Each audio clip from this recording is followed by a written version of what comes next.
जय हिंद। तो देखिए ये क्लास 12 का हम लोग फिजिक्स पढ़ रहे हैं जो कि अध्याय 1 है और ये लेक्चर नंबर 2 है। आज का हमारा हेडिंग है अध्यारोपण का सिद्धांत। दोस्तों यदि आप मेरे चैनल पर नए हैं तो प्लीज चैनल को सब्सक्राइब कर लीजिए। आप यदि क्लास 12 यदि आप फिजिक्स पढ़ने में इंटरेस्टेड हैं तो ठीक है। चलिए शुरू करते हैं अध्यारोपण का सिद्धांत। देखिए दोस्तों पहले मैं इसमें कुछ लिखता हूँ फिर आपको समझाता हूँ। बहुल आवेशों के किसी निकाय में बहुल आवेशों के किसी निकाय में किसी एक आवेश पर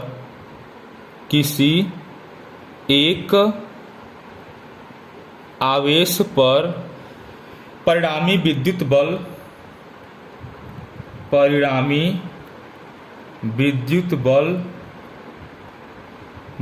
बल निकाय में स्थित अन्य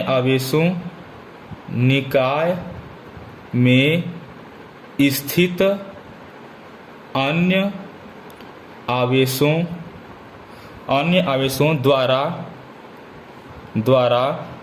उस आवेश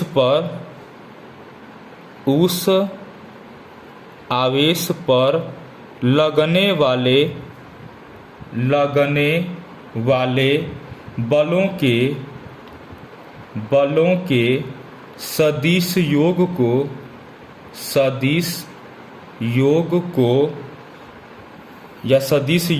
के बराबर होता है। ठीक है, क्या हो गया आपका बहुल आवेशों के किसी निकाय में किसी एक आवेश पर परिणामी विद्युत बल जो लगेगा, ठीक है, तो वो क्या होगा, उन्हीं अन्य जो आपके आवेश है, जो अन्य आवेश हैं उनके सदिशों के क्या होगा, बराबर होगा। ठीक है, जिसमें समझता हूँ आपको मैं समझाता हूँ इस बात को। देखिए यहाँ पे बहुत आसान है, बस ध्यान समझिए। देखिए मान लीजिए कि आपने यहाँ पर कोई आवेश रखा है Q1, ठीक है, ये कौन सा आवेश है भैया, कोई Q1 आवेश है, ठीक है, और यहाँ से मान लीजिए कि यहाँ से कुछ दूरी पर एक परीक्षण आवेश है जो कि क्या है, Q0 है। ठीक है, Q0 है, और यहाँ चलिए इसको मान लीजिए Q1 है, ये Q2 है, और इससे कुछ दूरी पर यहाँ पे क्या है, Q3 है, और इसके बाद दोस्तों देखिए डॉट मान लीजिए आपका Q1 तक है, कहाँ तक है, Qn, ठीक है, Qn तक है। बात समझ में आया, कहाँ तक है, Qn तक है। तो दोस्तों देखिए ये जो आवेश है तो ये कुछ ना कुछ इस आवेश पर बल लगाएगा। ठीक है, क्या लगेगा, बल लगाएगा। मान लेते हैं कि ये जो आवेश है ये सब प्लस है, क्या है, प्लस है, तो हर आवेश एक दूसरे को प्रतिकर्षित करेंगे। ठीक है, तो देखिए आपका क्या होगा, ध्यान से देखेंगे।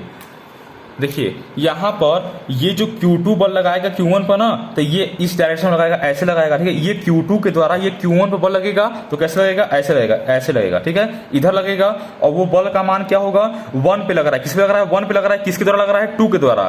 1 पर लग रहा है और 2 के द्वारा लग रहा है तो हो जाएगा F12। ठीक है, ये इसका दिशा हो गया बल का। ठीक भाई, अब इसके बाद देखिए अगर ये Q3 बल लगा रहा है तो ये इस दिशा में लगाएगा, ऐसे, इस पे क्या रहेगा, इस दिशा में बल लगाएगा, और ये क्या बल होगा, ये होगा Q, और ये 1 पे लग रहा है, और किसके द्वारा लग रहा है, 3 के द्वारा, तो ये हो जाएगा Q1 3। तो देखिए दोस्तों यहाँ पे F होगा, ये होगा, क्या होगा, F होगा, तो F13। ठीक है, वेक्टर F13। उसके बाद देखिए, उसके बाद ये आपका Qn के द्वारा बल लग रहा है यहाँ पे, तो ये इधर लगेगा बल, इधर लगेगा, और यहाँ पे बल का मान आएगा वेक्टर F, ये किसे लग रहा है, 1 पे लग रहा है, और किसे लग रहा है, n के द्वारा, तो वेक्टर F1n। ठीक है, ये बल का मान आएगा। बात समझ पा रहे हैं। ठीक है दोस्तों, चलिए इसको मान लेते हैं कि ये देखिए ये 2 से 1 क्यों जा रहा है, किधर जा रहा है, 2 से 1 क्यों जा रहा है, तो ये हो जाएगा R21 कैप। ठीक है, और ये क्या हो जाएगा, 3 से 1 क्यों जा रहा है, तो ये हो जाएगा R31 कैप। ठीक है, और ये n से 1 क्यों जा रहा है, तो ये दूरी हो जाएगा RN1 कैप। बात समझ पा रहे हैं। ठीक है, ये इनके बीच की दूरी हो गई। ठीक है, अब देखिए दोस्तों अगर मैं मान लूं कि Q1 पर परिणामी बल क्या होगा, Q1 पर परिणामी बल, ठीक है, तो यहाँ पर लिखते हैं Q1 पर परिणामी बल। ठीक है, तो Q1 पर परिणामी बल क्या होगा, सब बल आपस में जुड़ जाएंगे तो क्या हो जाएंगे, आपका हो जाएगा F12 प्लस, देखिए ये सब आपस में क्या हो जाएगा, जुड़ जाएंगे तो वही परिणामी बल आएगा, रिजल्टेंट फोर्स आएगा। ठीक है, F12 प्लस F13 F13 और प्लस F1n, ठीक है, ये आएगा परिणामी बल।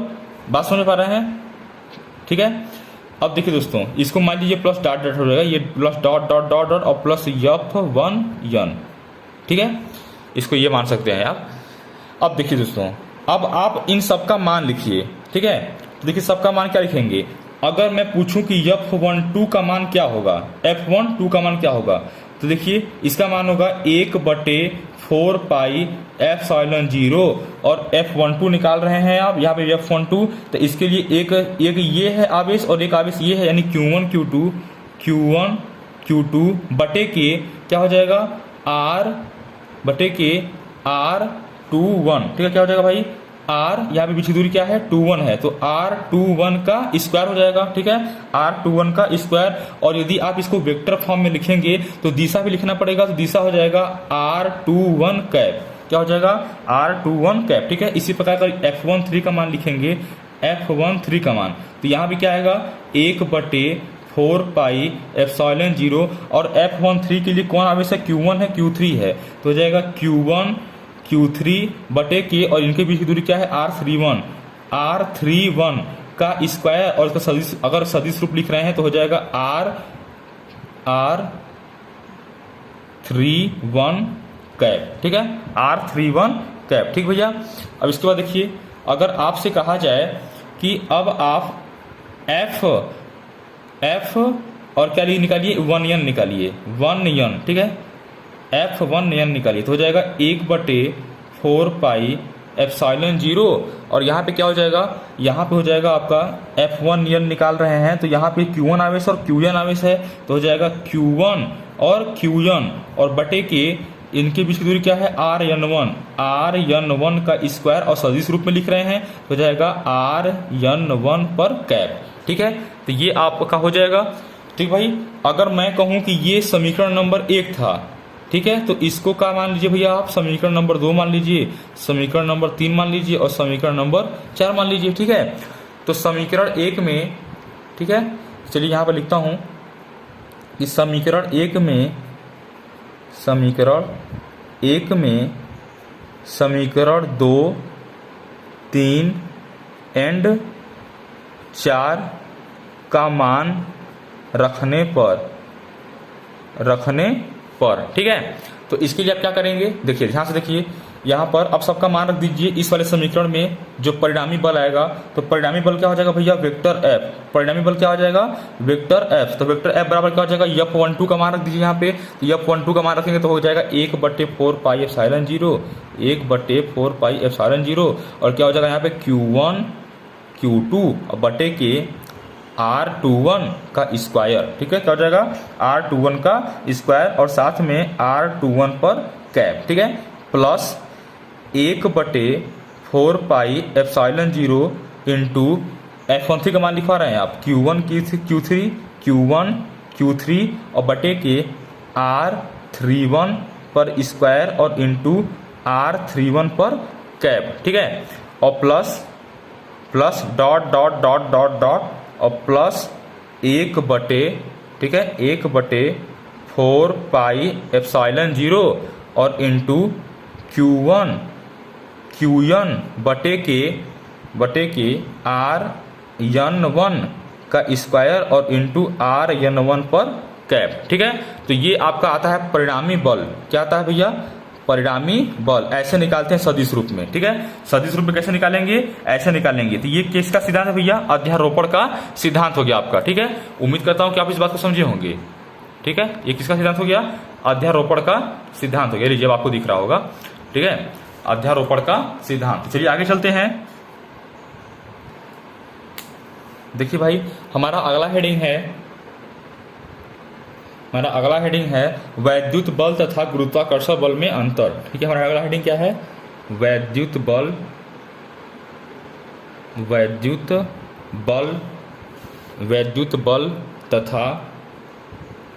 तथा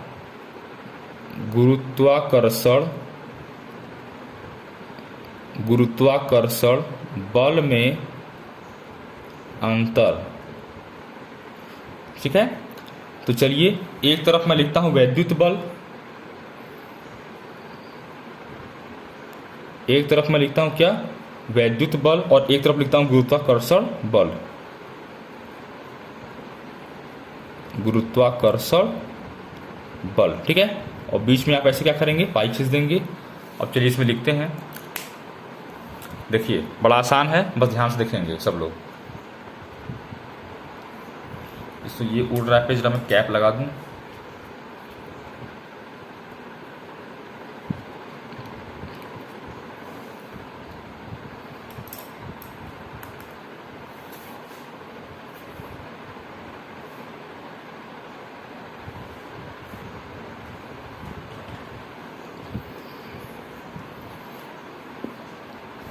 तो देखिए नंबर 1 है, इसमें नंबर 1 आएगा।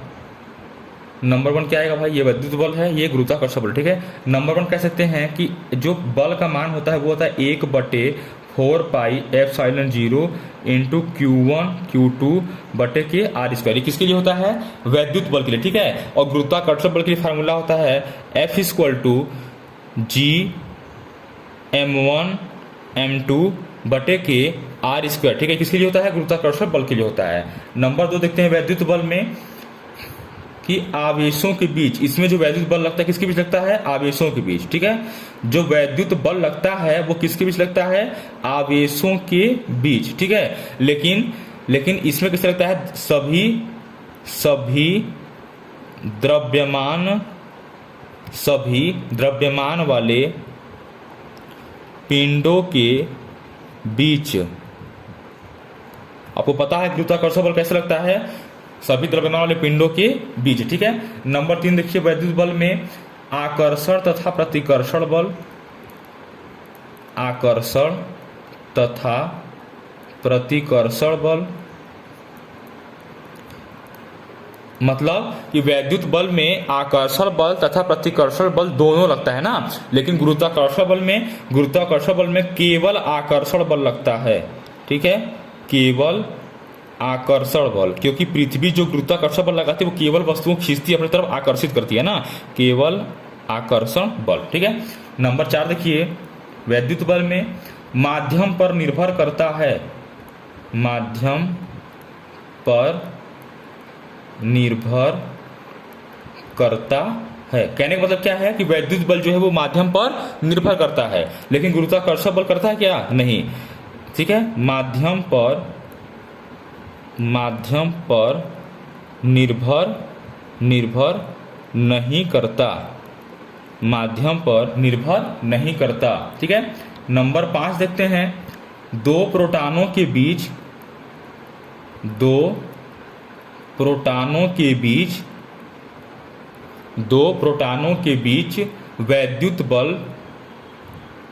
वैद्युत बल गुरुत्वाकर्षण बल से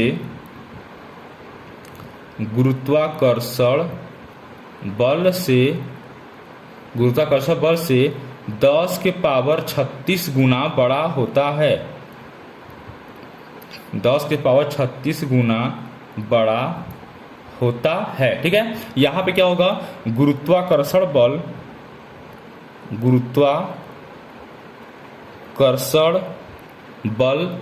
अत्यंत क्षीण बल है। अच्छा, अत्यंत क्षीण का मतलब क्या है, मतलब बहुत सूक्ष्म बल है ना, बहुत छोटा सा बल है, ठीक है। नंबर 6 देखिए दो इलेक्ट्रॉनों के बीच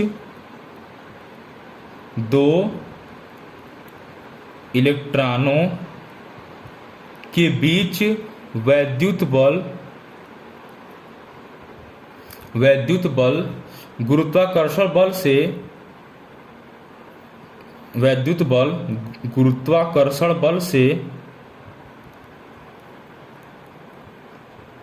10⁻43 गुना बड़ा होता है, ठीक है।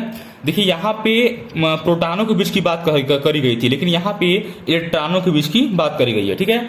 और यहाँ पे भी यही लिखेंगे गुरुत्वाकर्षण बल अत्यंत क्षीण बल है, ठीक है। गुरुत्वाकर्षण बल अत्यंत क्षीण बल है। बात समझ में आया आप लोग को? ठीक है, तो ये था हमारा वैद्युत बल तथा गुरुत्वाकर्षण बल में अंतर। ठीक है, इसको नोट कर लीजिए या स्क्रीनशॉट ले लीजिए, बहुत महत्वपूर्ण है दोस्तों। ठीक है, चलिए आगे चलते हैं। देखिए हम लोग का अगला हेडिंग है विद्युत क्षेत्र। विद्युत क्षेत्र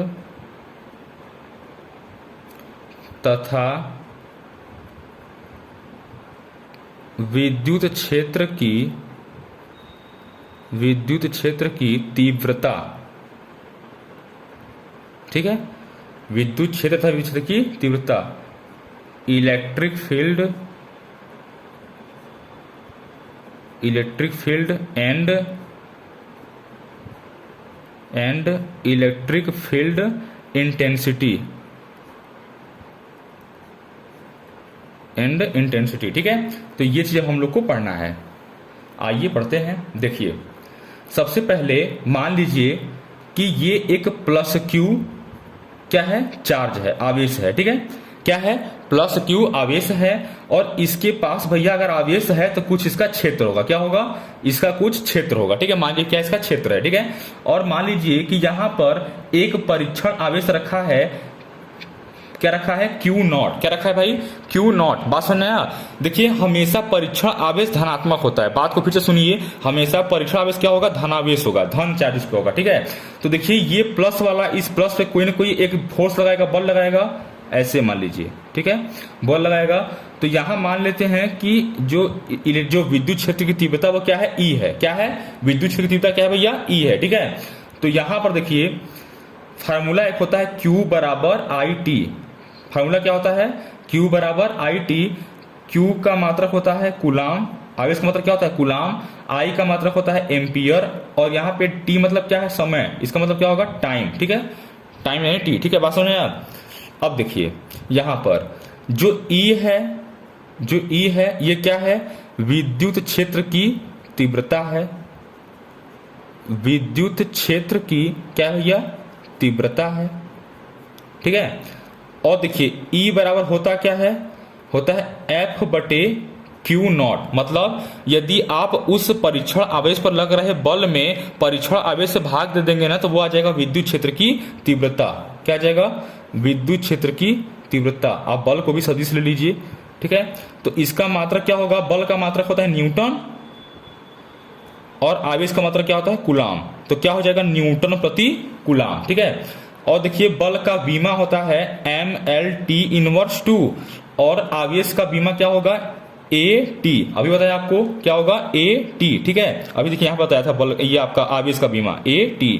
तो यहां पर यदि A ऊपर जाएगा और T ऊपर जाएगा तो फाइनली क्या मिल जाएगा, mLT−3, और क्या मिलेगा, A इनवर्स। ठीक है, ये टी को ऊपर जाएगा -1 हो जाएगा, टी पर तो -3 हो जाएगा ऊपर जाके, और ये ए ऊपर जाएगा तो ए इनवर्स हो जाएगा। ठीक है, तो ये आपका मिल गया किसका बीमा भैया, विद्युत क्षेत्र की तीव्रता का बीमा। बहुत इंपॉर्टेंट है, याद रखेंगे। विद्युत क्षेत्र की तीव्रता क्या मिल गया, बीमा मिल गया ये। ठीक है, अब देखिए ध्यान से देखेंगे, मान लेते हैं यहां पर, मान लेते हैं कि देखिए मान लेते हैं कि यहां पर आपका एक क्या है भैया, प्लस क्यू, एक क्या है, आवेश है। ठीक है, और यहां पर P दूरी पर, इससे P बिंदु पर मान लेते हैं, P बिंदु पर मान लेते हैं कि एक Q नॉट क्या है, परीक्षण आवेश है। क्या है, Q नॉट क्या है भाई, परीक्षण आवेश है। ये Q नॉट क्या है, परीक्षण आवेश है। तो ये जो आवेश है ना, ये परीक्षण आवेश पर कोई फोर्स लगाएगा, F बल लगाएगा। क्या लगाएगा, F बल लगाएगा। ठीक है, तो यहां पर लिखिए प्लस Q आवेश द्वारा, प्लस Q आवेश द्वारा P पर रखे Q नॉट आवेश पर, Q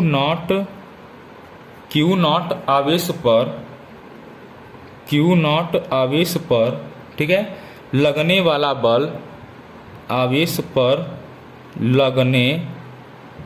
लगने वाला बल F बराबर क्या होगा, 1/4πε0 Q1 Q0 क्या हो जाएगा, एक एक नहीं सॉरी Q1 मतलब देखिए सिर्फ Q लिखिए, क्योंकि एक हमने आवेश Q लिया है और एक आवेश क्या है Q0 है। तो Q0 और बटे के बीच की दूरी मान लेते हैं, इनकी बीच की दूरी क्या है R है, बीच की दूरी क्या है भाई R है। तो यहाँ पे क्या हो जाएगा R स्क्वायर हो जाएगा, ठीक है। F बराबर क्या जाएगा R स्क्वायर, ठीक है। तो विद्युत क्षेत्र की तीव्रता का सूत्र चूंकि E is equal to F बटे Q0, अभी बताया मैंने आपको विद्युत क्षेत्र की तीव्रता का सूत्र, ठीक है। तो इसमें आप F का मान रख दीजिए, तो E बराबर F का मान रखिए 1 बटे 4 पाई एप्सिलॉन 0 Q0 बटे के R स्क्वायर, और इसमें भाग देना है आपको Q0 से, ठीक है। तो Q0 से Q0 क्या कट जाएगा, तो फाइनली मिलेगा E इक्वल टू 1 बटे 4 पाई एप्सिलॉन 0 और Q बटे के R स्क्वायर, ठीक है। क्या मिलेगा, Q बटे के R स्क्वायर, बात सुना, ठीक है। और इसकी दिशा किधर होगी, इसकी दिशा होगी A से P की ओर, A से P की ओर। मान लेते हैं कि ये बिंदु A है, तो दिशा क्या होगी A से P की ओर, A से P की ओर, ठीक है। A से P की ओर, बात समझ आया, A से P की ओर, ठीक है। तो इस चीज को आप नोट करेंगे, आगे आपका विद्युत क्षेत्र तथा विद्युत क्षेत्र की तीव्रता, ठीक है। चलिए आगे चलते हैं। देखिए हमारा अगला हेडिंग है वैद्युत बल रेखाएं, ठीक है। हमारा अगला हेडिंग है वैद्युत बल रेखाएं, ठीक है। इसको कहते हैं electric field line, electric field line, वैद्युत बल रेखाएं। आइए चलते हैं इसमें। दोस्तों मजा आ रहा है तो प्लीज चैनल को सब्सक्राइब करिए, लाइक करिए और अपने दोस्तों के पास भी शेयर करिए, ठीक है। चलिए शुरू करते हैं। देखिए वैद्युत बल रेखा, इसमें लिख लीजिए वैद्युत बल रेखा विद्युत क्षेत्र में खींचा गया वह काल्पनिक वक्र, खींचा गया वह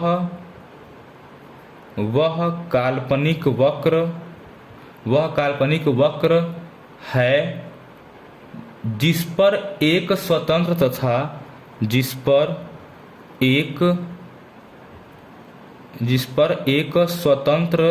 तथा पृथक्कृत धनावेश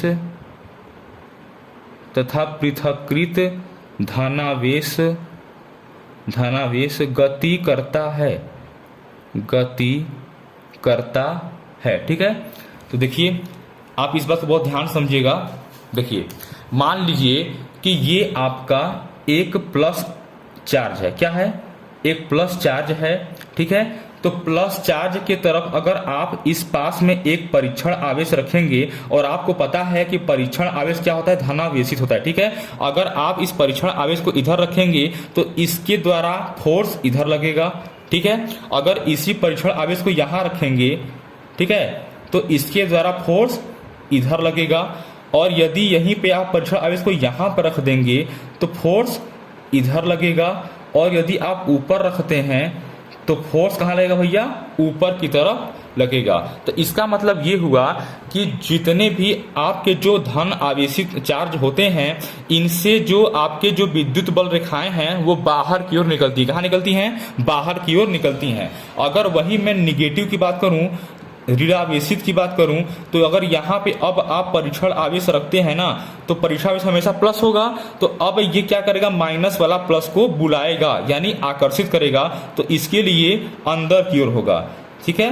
यहाँ भी आप परीक्षण आवेश को करेंगे तो अंदर की ओर, और यहाँ पे भी अगर आप परीक्षण आवेश को करेंगे, ठीक है, तो क्या होगा, अंदर की ओर होगा। यहाँ भी कर लीजिए।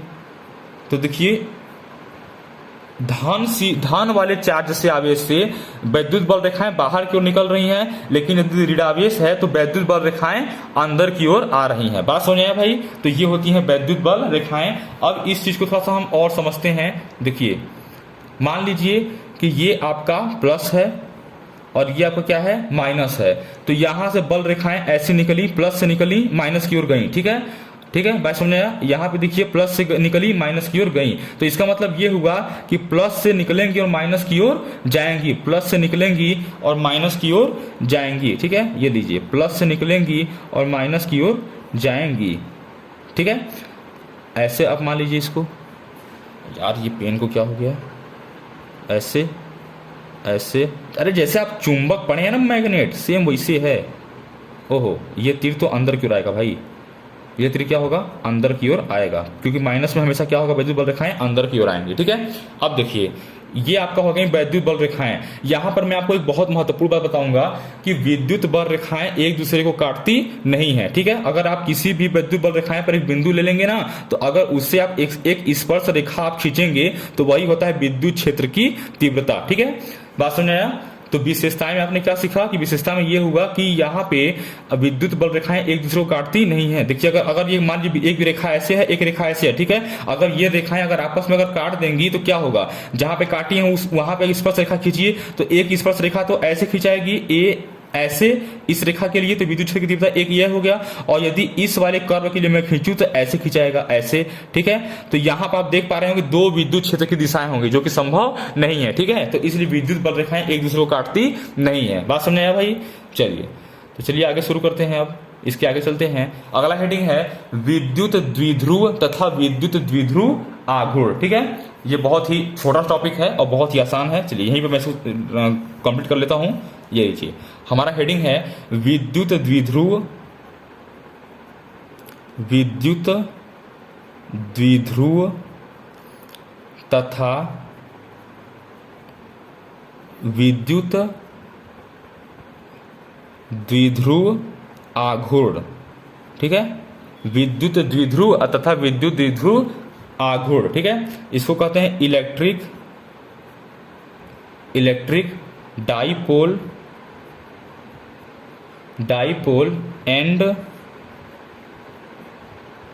Electric dipole moment, electric dipole moment.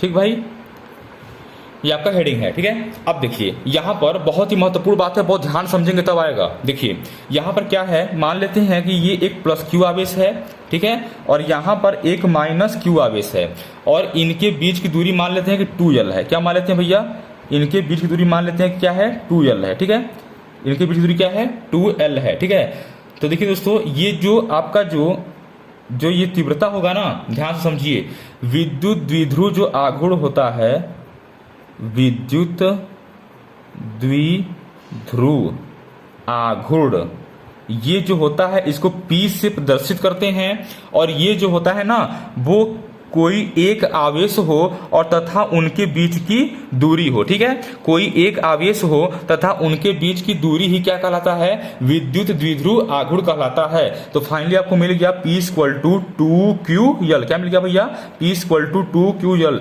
आपके न्यूमेरिकल आते हैं देखिए एग्जाम में, आपको आवेश का मान दिया होगा और बीच का दूरी का मान दिया होगा, तो पूछेगा विद्युत द्विध्रुव आघूर्ण क्या होगा। तो आप विद्युत द्विध्रुव आघूर्ण निकालने के लिए आप आवेश का मान लिखिएगा और बीच की दूरी जो आपका 2l दिया होगा वो लिखिएगा, चाहे लंबाई दिया होगा वो लिखिएगा, और आप इस सूत्र में रख के आप क्या करेंगे, निकाल लेंगे। ठीक है, देखिए यह क्या है, यह एक सदिश राशि है।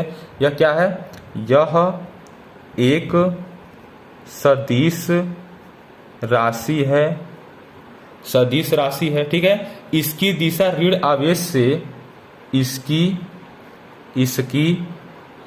दिशा ऋण आवेश से धन आवेश की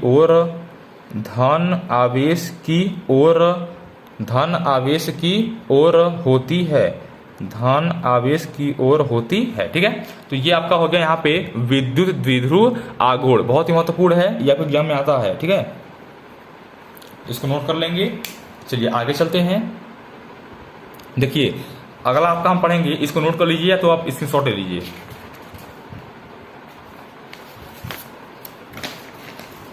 देखिए आगे हम लोग पढ़ेंगे, क्या पढ़ेंगे भाई, कि विद्युत द्विध्रुव की, देखिए दो स्थिति होती है विद्युत द्विध्रुव की, एक अच्छी स्थिति और एक निरक्षीय स्थिति। ठीक है, तो चलिए लिखते हैं हेडिंग, विद्युत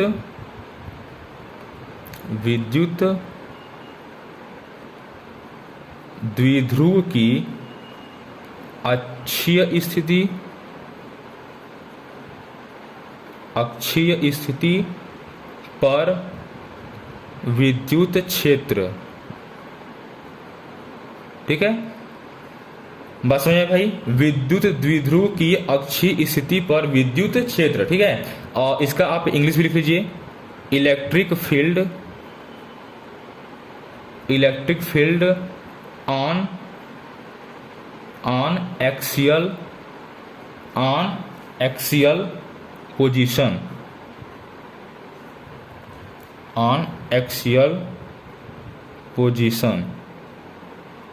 ठीक है। ये इसका हो गया इंग्लिश हेडिंग, ठीक है। चलिए शुरू करते हैं। देखिए, आपने ज्यादा कुछ नहीं किया, बस आपने एक आवेश लिया जो कि क्या है भैया, -q है, ठीक है। ये आवेश क्या है, -q है, और यहां पर प्लस है, ठीक है, और ये क्या है, आवेश क्या है, +q है, ठीक है भाई। और बीच की दूरी क्या है भैया, 2l है, बीच की दूरी क्या है, 2l है। विद्युत द्विध्रुव की बात कर रहे हैं तो बीच की दूरी क्या ले लिए हैं, 2l लिए हैं, बात समझे। और इनसे कुछ दूरी पर मान लीजिए क्या निकालना है, विद्युत क्षेत्र की तीव्रता निकालना है, बात समझे। तो ये लीजिए, मान लेते हैं कि P बिंदु पर निकालना है विद्युत क्षेत्र की तीव्रता। किस पर निकालना है, P बिंदु पर। ये लीजिए P बिंदु है, ठीक है। तो P बिंदु पर निकालेंगे विद्युत क्षेत्र की तीव्रता। तो मुझे एक बात बताइएगा, अगर यहाँ पे कोई परीक्षण आवेश होगा तो वो प्लस होगा, क्या होगा, प्लस होगा, ठीक है। तो मुझे एक बात बताएंगे, अगर मैं कहूं कि इन दोनों आवेशों के बीच की दूरी का 2l है, क्या है, दोनों आवेशों के बीच की दूरी क्या है, 2l है। देखिए, हम चर्चा ये कर रहे थे कि यदि इनके बीच में, अगर मैं इन दोनों आवेशों के बीच में अगर मैं कोई बिंदु ले लूं O, तो इसका मतलब ये, अगर ये बीचों बीच हो गया तो इसका मतलब ये हुआ कि ये दूरी भी l होगा और ये दूरी भी कितना होगा भैया, l होगा, ठीक है। तभी ना दोनों मिला के 2l होगा, ठीक, ये बात आप समझ गए। अगर मैं कहूं कि इस बीच से लेकर, इस मध्य बिंदु से लेकर, अगर मैं कहूं परीक्षण आवेश की दूरी r है, कितना है, r है, ठीक है। देखिए, यही बात सबसे ध्यान देने वाली है, यही बहुत लोग को नहीं समझ पाते हैं, जो कि बहुत छोटी सी माइनर सी बातें हैं। देखिए, अगर मैं कहूं ये बीचों बीच की बिंदु से परीक्षण आवेश के बीच की दूरी अगर r है, तो मैं पूछूं कि इस आवेश से, +q आवेश से इसकी दूरी कितनी होगी, तो मुझे देखिए, ध्यान से देखिए, अगर ये इतनी दूरी r है, ठीक है, तो r में से अगर ये वाला l दूरी निकाल देंगे तो यही दूरी बचेगी। फिर से सुनिए, अगर ये इतनी दूरी r है और r में से अगर मैं ये l दूरी निकाल दूंगा तो यही दूरी तो बचेगी। तो इसका मतलब ये हुआ कि जो ये वाला होगा वो होगा r में से l घटाने पर जो मिलेगा वही ये दूरी कहलाएगी, ठीक है। तो इस परीक्षण आवेश की, इसके बीच की दूरी कितनी आ गई, r - l।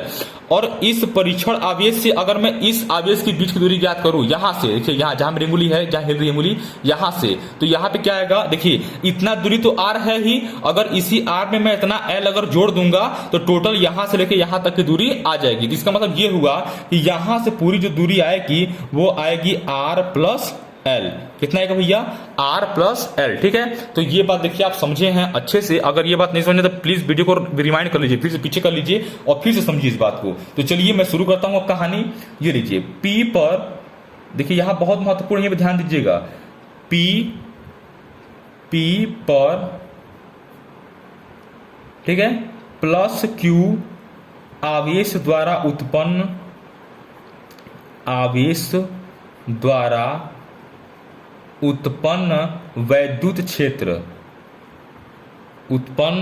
वैद्युत क्षेत्र, ठीक है। तो वैद्युत क्षेत्र क्या होगा, EB = 1/4πε0 और इंटू Q/K BP²। देखिए, यहां पे हमने सर नाम नहीं लिखा, ये मान लेते हैं कि A है, इस बिंदु को मान लीजिए A है और इस बिंदु को मान लीजिए B है, ठीक है। और यहाँ पे P बिंदु तो है ही, बात समझ रहे हैं आप। अब देखिए भाई, अच्छे से समझिए, देखिए वैद्युत क्षेत्र EB का मतलब क्या हुआ कि ये वाला मैं इस पे निकाल रहा हूं +q आवेश द्वारा, मैं क्या निकाल रहा हूं, P पर +q आवेश द्वारा उत्पन्न वैद्युत क्षेत्र, P पर +q आवेश द्वारा। तो ये भी प्लस है और परीक्षण आवेश भी प्लस है, तो ये इसको क्या करेगा, धक्का लगाएगा, यानी इस डायरेक्शन में अगर धक्का लगाएगा तो यानी ये जो विद्युत क्षेत्र होगा तो वो कितना होगा, EB होगा, कितना होगा, EB। तो वही मैंने EB निकाला कि 1/4πε0 एप्सिलॉन 0 और सूत्र में क्या था, ऊपर क्यू था और नीचे क्या था, बीच की दूरी का स्क्वायर। अरे यहाँ पे देखिए मेरे भाई, ये वाला पहले वाले पे जो देखिए विद्युत क्षेत्र की तीव्रता क्या आया था, आवेश आया था बटे के बीच की दूरी का स्क्वायर आया था, ठीक है। तो यही हाल है यहाँ पे। अब लीजिए यहाँ पे देखिए, यहाँ पर क्या हो जाएगा, तब हो जाएगा E B is equal to 1/4 pi epsilon 0 और क्यू तो क्यू भैया है आवारा पागल दीवाना। और उसके बाद जो बीपी है, यानी ये जो ब्लड प्रेशर है ना, ये बीपी क्या है, ब्लड प्रेशर है भाई, ठीक है। बीपी क्या है, तो बीपी के बीच की दूरी कितनी है, r माइनस एल है। तो यहाँ पे आप लिख देंगे बीपी का मान r माइनस एल, और चूंकि बीपी का स्क्वायर है तो आप भी कर देंगे बीपी का स्क्वायर। उम्मीद करता हूं कि इतने बात भी आपको कोई भी तकलीफ नहीं हुआ होगा, ठीक है। चलिए आगे चलते हैं। इसको मान लेते हैं कि ये समीकरण नंबर क्या है भैया, 1 है। आगे देखिए, माइनस क्यू आवेश द्वारा, माइनस क्यू आवेश द्वारा P पर वैद्युत क्षेत्र, P पर वैद्युत क्षेत्र, तब क्या हो जाएगा, तब क्या हो जाएगा भाई, तब यहाँ पे इसके द्वारा जो होगा, तो देखिए ये क्या करेगा, ये वाला माइनस वाला अब की बार इस परीक्षण आवेश को अपनी तरफ आकर्षित करेगा। क्या करेगा, अपनी तरफ आकर्षित करेगा। तो इसको मैं लिखता हूं ई ए, क्या लिखता हूं, ई ए। क्यों, क्योंकि ये ए वाला अपनी तरफ बुलाएगा। क्यों बुलाएगा, क्योंकि एक माइनस है और परीक्षण आवेश प्लस है, तो ये माइनस वाला प्लस को क्या करेगा, आकर्षित करेगा। तो ये वाला इसको बुलाएगा, यानी ये अब की बल जो बल लगेगा, वैद्युत क्षेत्र जो लगेगा वो ऐसे लगेगा। तो यहां पर ई ए इक्वल टू क्या हो जाएगा, 1/4 पाई एप्सिलॉन 0 और परीक्षण आवेश क्या है भैया, ये आपका क्या है, क्यू है। आवेश का मान क्या है, क्यू है। आवेश का मान क्या है, क्यू। देखिए माइनस क्यू नहीं लिखा जाता है, ये जो माइनस है वो बस वो इतना बताना चाह रहा है कि माइनस और प्लस में क्या हो रहा है, आकर्षित हो रहा है, ठीक है। तो क्यू हो गया और बीच की दूरी क्या हो जाएगा, आर प्लस एल। यहां से लेके यहां तक की दूरी कितनी है, आर प्लस एल है। तो यहां पे आप पहले लिख लीजिए एपी का स्क्वायर, क्या लिख लीजिए, एपी आम आदमी पार्टी, एपी का स्क्वायर, ठीक है। अब यहां पे मान रख दीजिए, तो हो जाएगा E A is equal to 1/4 pi epsilon 0 और क्यू बटे एपी का मान क्या है, आर प्लस यल है, यानी आर प्लस यल का स्क्वायर। क्या हो जाएगा भाई, ये देखिए यहां पे अब दिखा आप लोग को क्या हो गया, आर प्लस एल का स्क्वायर, ठीक है। इसको मान लेते हैं समीकरण नंबर 2। इसको क्या मान लेते हैं भैया, समीकरण नंबर 2, ठीक भाई। अब देखिए, अब क्या करते हैं कि अतः P पर परिणामी विद्युत क्षेत्र, अब क्या निकालते हैं, अतः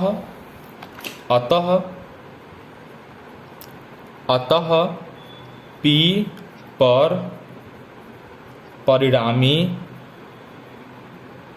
विद्युत क्षेत्र, तो क्या हो जाएगा, परिणामी विद्युत क्षेत्र E बराबर निकालेंगे ना, तो मुझे एक बात बताइए, इस वाले आवेश के पास में ही प्लस क्यू है, तो ये वाला ज्यादा फोर्स लगाया होगा, क्या लगाया होगा, ज्यादा फोर्स। अरे भैया ये इसके पास ही में है ना, तो इसका प्रभाव ज्यादा होगा, इस वाले आवेश का प्रभाव इसके ऊपर क्या होगा, ज्यादा। क्यों, क्योंकि ये पास है, ये बहुत तेज से लात मारेगा, पैर मारेगा, ठीक है। लेकिन ये वाला काफी दूर है, तो ये वाला अपनी तरफ अब बुलाएगा, लेकिन ज्यादा बल से नहीं बुला पाएगा। क्यों, क्योंकि ये बहुत दूर है, ठीक है। तो इसके लिए ये वाला विद्युत क्षेत्र ज्यादा होगा और ये वाला विद्युत क्षेत्र कम होगा। तो जो परिणामी विद्युत क्षेत्र हम निकालेंगे वो ज्यादा में से कम वाले को घटा देंगे। तो चलिए, तो ये आपका हो जाएगा ई बी माइनस के ई ए, ठीक है। उम्मीद करता हूं कि आपको समझ आया होगा मेरे भाई।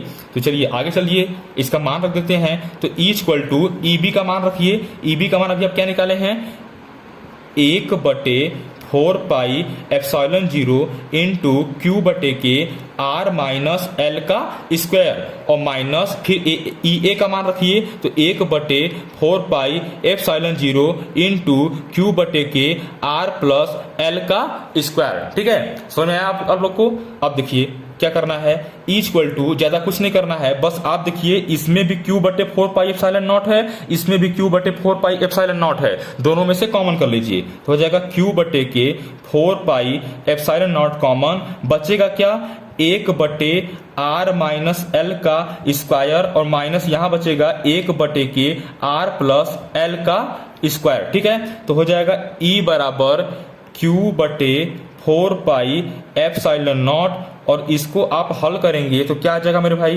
क्या आएगा जल्दी बताइए, ये हो जाएगा r प्लस एल का square minus R minus L का स्क्वायर, ठीक है। अरे क्या किया हूं, भिन्न द्वारा हल किया हूं, और ये हो जाएगा आर माइनस एल का स्क्वायर और इंटू आर प्लस एल का स्क्वायर, ठीक है, यही आएगा। अब देखिए आगे क्या होगा, आगे देखिए भाई, देखिए आगे क्या होगा, ध्यान से समझिए। देखिए E is equal to Q upon 4 pi epsilon naught. अब देखिए इनको आप a प्लस बी का होल स्क्वायर फार्मूला खोल दीजिए तो हो जाएगा R square plus L square plus 2RL minus minus ये क्या हो जाएगा। अब देखिए ब्रैकेट लगाना पड़ेगा, क्या लगाना पड़ेगा, ब्रैकेट। क्यों ब्रैकेट लगाएंगे, क्योंकि यहाँ पे ऑलरेडी पहले माइनस है तो अंदर माइनस से गुणा होगा तो हो जाएगा R square plus L square minus 2RL। ठीक है, बात समझ आया। और बटे के इसके ऊपर भी स्क्वायर है, इसके ऊपर भी स्क्वायर है, बीच में मल्टीप्लाई का सीन है तो दोनों को एक ही ब्रैकेट में रख लीजिए, आर माइनस एल और आर प्लस एल और इनके ऊपर स्क्वायर। ठीक है, एक ही बात है।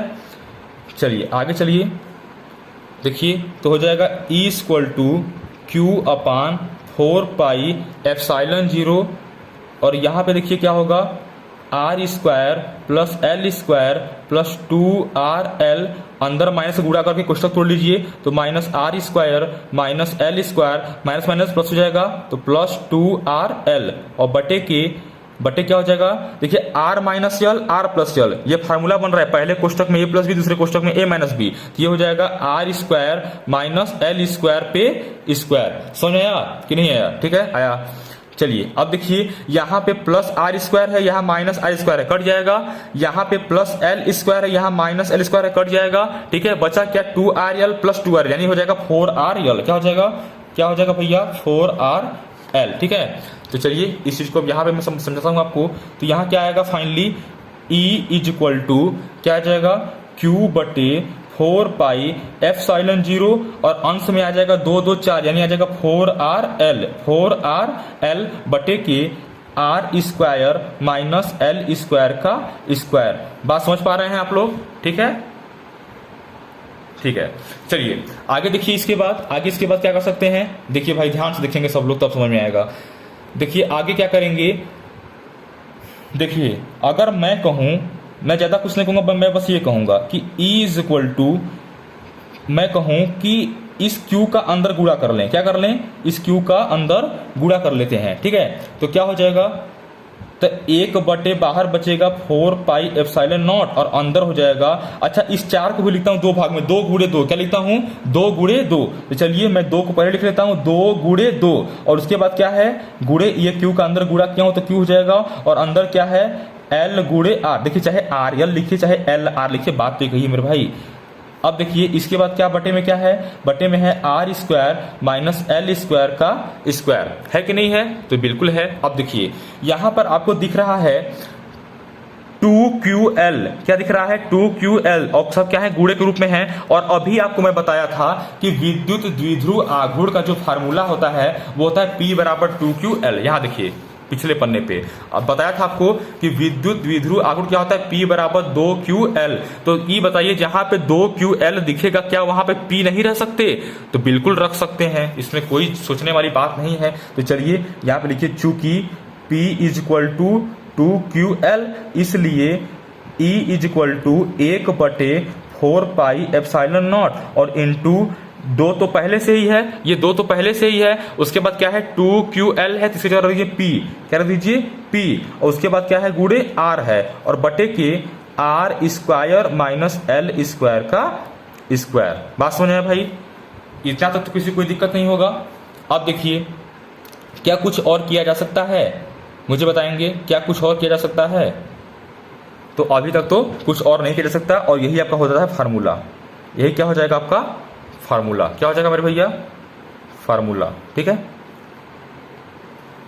तो इस बात को आप लोग नोट कर लेंगे। ठीक है, ये देखिए मैं ऐसे दिखा रहा हूं आपको, ये हेडिंग था, अभी आप लोगों ने ये करते हुए आया है। ठीक, ये हम लोग करते आए हैं, उसके बाद फिर हम लोग साइड में गए हैं और फिर यहाँ पे ये किए हैं। आपको वीडियो रोक के नोट कर लेना है। ठीक है, मैं पेज को चेंज कर लेता हूं।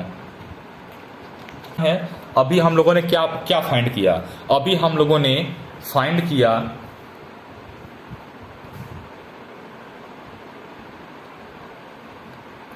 देखिए अभी हम लोगों ने क्या फाइंड किया मेरे भैया, अभी हम लोगों ने कहा कि E इज इक्वल टू हम लोग को एक फार्मूला मिल गया है अच्छी स्थिति के लिए, वैद्युत द्विध्रुव आघूर्ण के लिए क्या मिला, अच्छी स्थिति के लिए मिला है 1/4 एप्सिलॉन 0 इंटू 2pr, क्या मिला है 2pr बटे के R square minus L square का होल स्क्वायर। अभी अभी जस्ट हम लोगों ने ये फार्मूला ड्राइव किया, ठीक है, अभी अभी हम लोगों ने ये फार्मूला ड्राइव किया। अब देखिए मैं क्या कर सकता हूं इसमें, अगर मैं कहूं आपसे कि यदि यल जो है, जो एल है वो क्या है, बहुत छोटा है किससे, आर से। मैं कहूं जो एल है वो बहुत छोटा है आर से। अच्छा, मैं इसके कहने का मतलब क्या हुआ, जो एल है वो बहुत छोटा है, इसका मतलब क्या हुआ। देखिए मेरे कहने का मतलब ये है कि अभी अभी जो मैंने आपको बताया था कि मान लीजिए भैया ये है माइनस क्यू और ये क्या है, ये है प्लस क्यू, बीच की दूरी क्या है 2l है, तो ये दूरी क्या होगी l होगी और ये दूरी भी क्या होगी l होगी। और इससे P बिंदु पर एक परीक्षण आवेश रखे थे क्या, Q0, ठीक है रखे थे। तो और इस बीच वाली बिंदु से परीक्षण आवेश तक की दूरी को हमने क्या माना था, r माना था, ठीक है। तो अब की बार ये कहा जा रहा है इस शर्त में कि मान लेते हैं कि जो l है, जो क्या है, ये केंद्र से लेके इस आवेश के बीच की दूरी जो l है, मान लेते ये l बहुत छोटा है किससे, r से, बहुत छोटा है r से। तो इस स्थिति में क्या करेंगे, L को निगलेक्ट कर दें, L को छोड़ दें। जब बहुत कम है तो कोई फर्क तो पड़ेगा नहीं, मान पे जो बहुत छोटा है पहले ही से, तो उसको हटा देने पर ना, तो लिखेंगे अतः L की उपेक्षा करने पर, ठीक है, उपेक्षा का मतलब क्या होता है, छोड़ देने पर ना, छोड़ देना, ठीक है, छोड़ देने पर। बात समझ आए भाई। तो क्या हो जाएगा, तो हो जाएगा E बराबर 1/4 पाई एप्सिलॉन 0 इंटू 2pr बटे के आर स्क्वायर और माइनस एल को छोड़ दे रहे हैं तो एल का जगह क्या होगा, 0 हो जाएगा, तो 0 हो जाएगा, ये लीजिए 0 का स्क्वायर। तो फाइनली मिल जाएगा E बराबर 1/4 पाई एप्सिलॉन 0 इंटू 2pr बटे के आर के स्क्वायर का स्क्वायर क्या हो जाएगा, आर के पावर 4 क्या हो जाएगा, आर के पावर 4 हो जाएगा। बात समझ आया। तो देखिए यहाँ पर आर एक के अंश में आर है और आर के पावर 4 है, तो एक आर से एक आर कट जाएगा और क्या मिलेगा 3, तो हो जाएगा E equal to 1/4 pi epsilon 0 into 2p बटे के आर क्यू, ठीक है। ये आपका आ जाएगा फार्मूला, वो भी फार्मूला है, देखिए ये भी फार्मूला है, ये भी फार्मूला है। जब कहा जाएगा एल का मान बहुत कम है तो आप इस फार्मूले में रख के आंसर प्राप्त कर सकते हैं। ये दोनों चीज है। बात समझ आए भाई। आपके एग्जाम में पूछा जाता है ना अच्छी स्थिति के लिए, तो आपको इतना चीज जानना बहुत जरूरी है। तो यहां से हमने ये ड्राइव कर लिया कि अच्छी स्थिति के लिए विद्युत क्षेत्र की तीव्रता का मान क्या होगा, ठीक है दोस्तों। देखिए दोस्तों, आपको उम्मीद करता हूँ ये बात इतना तक तो बहुत अच्छे समझ आएगा। बात समझ आया।